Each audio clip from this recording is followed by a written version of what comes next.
আসসালামু আলাইকুম সবাইকে। সবাই কেমন আছেন? আলহামদুলিল্লাহ, আল্লাহর অশেষ রহমতে অশেষ মেহেরবানিতে ভালো, আমরা সবাই ভালো আছি। রামিসার যদিও অসুস্থ, ওর টনসিল অনেক বাড়ে গেছে, এখন গলা খুসখুসাচ্ছে, খালি খুসখুসানি কাশি।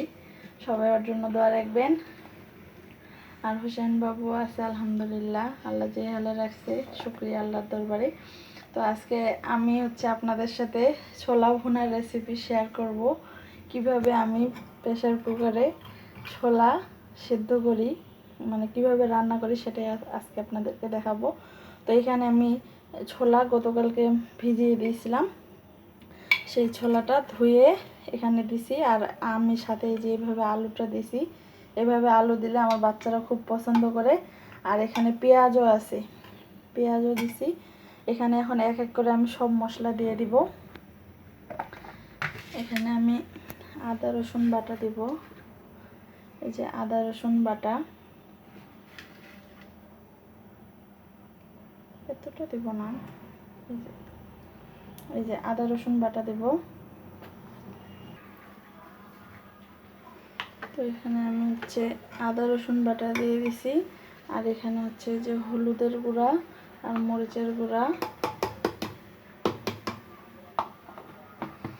দিলাম। আর দিয়ে দিব পরিমাণ মতো লবণ দিয়ে দিব, পরিমাণ মতো লবণ দিয়ে দিচ্ছি।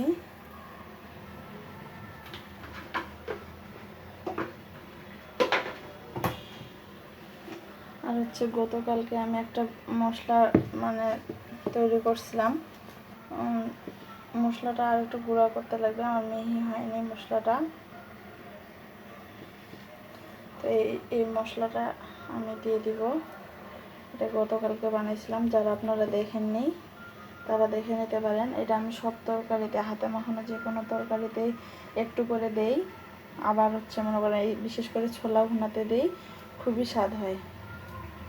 আপনারা এইভাবে রান্না করে খাবেন একদিন,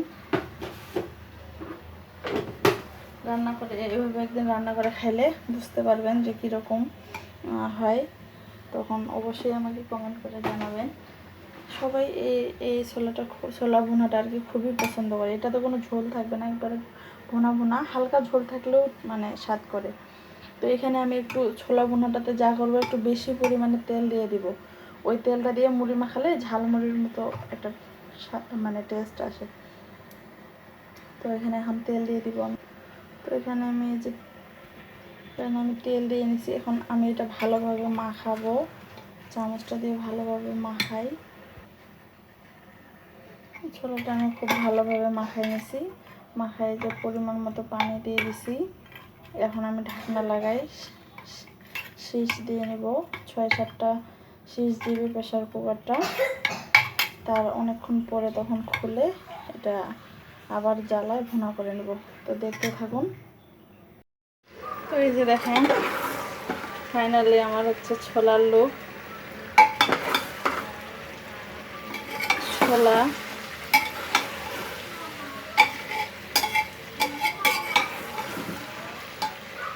ছোলাটা পানি শুকায় গেছে।